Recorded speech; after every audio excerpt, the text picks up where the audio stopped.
പാലക്കാട് കാവശ്ശേരി കിഴക്കേത്തറയിൽ അനധികൃതമായി പടക്കം സൂക്ഷിച്ച വീടിന് തീപിടിച്ചു.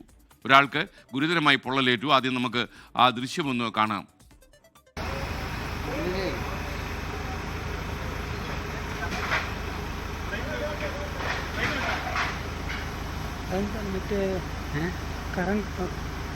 അത് കത്തിയെന്ന് വരെയായിട്ടാ മരുന്ന ഉള്ളിലേക്ക് തീ പിടിച്ചു ാണ് ഈ സംഭവം എന്നാണ് അറിയുന്നത്. ഐഷത്തുൽ ഷംന പാലക്കാട് നിന്ന് വിവരങ്ങളുമായി ചേർന്ന്. കാവശ്ശേരിയിൽ എന്താ സംഭവിച്ചത് ഷംന?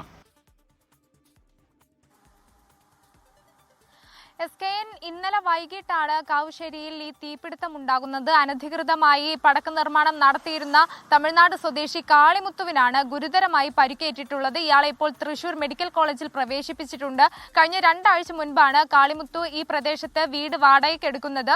ബേക്കറി നിർമ്മാണത്തിനെന്ന് പറഞ്ഞായിരുന്നു വീട് വാടകയ്ക്ക് എടുക്കുന്നത്. അതിനുശേഷം രഹസ്യമായി തന്നെ ഈ പടക്ക നിർമ്മാണം നടത്തുകയായിരുന്നു. ഇതിനിടയിലാണ് തീപിടുത്തം ഉണ്ടാകുന്നത്. കാളിമുത്തുവിനോടൊപ്പം ഈ പടക്ക നിർമ്മാണത്തിന് രഹസ്യമായി പടക്ക നിർമ്മാണം നടത്തുന്നതിന് മറ്റു ചിലർ കൂടി ഉണ്ടായിരുന്നതായാണ് വിവരം. പക്ഷേ ഇവരെ ഈ സംഭവ സമയം ഇവർ വീട്ടിൽ ഉണ്ടായിരുന്നില്ല.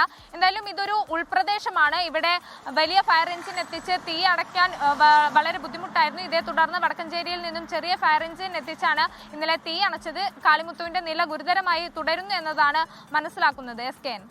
ലോകത്തെവിടെയായാലും ഏത് സമയത്തും 24 വാർത്തകളും ഓഗ്മെന്റഡ് റിയാലിറ്റി പാക്കേജുകളും എക്സ്പ്ലെയിനറുകളും വിശദമായി കാണാൻ ഞങ്ങളുടെ യൂട്യൂബ് ചാനൽ നിങ്ങൾക്ക് സബ്സ്ക്രൈബ് ചെയ്യാം.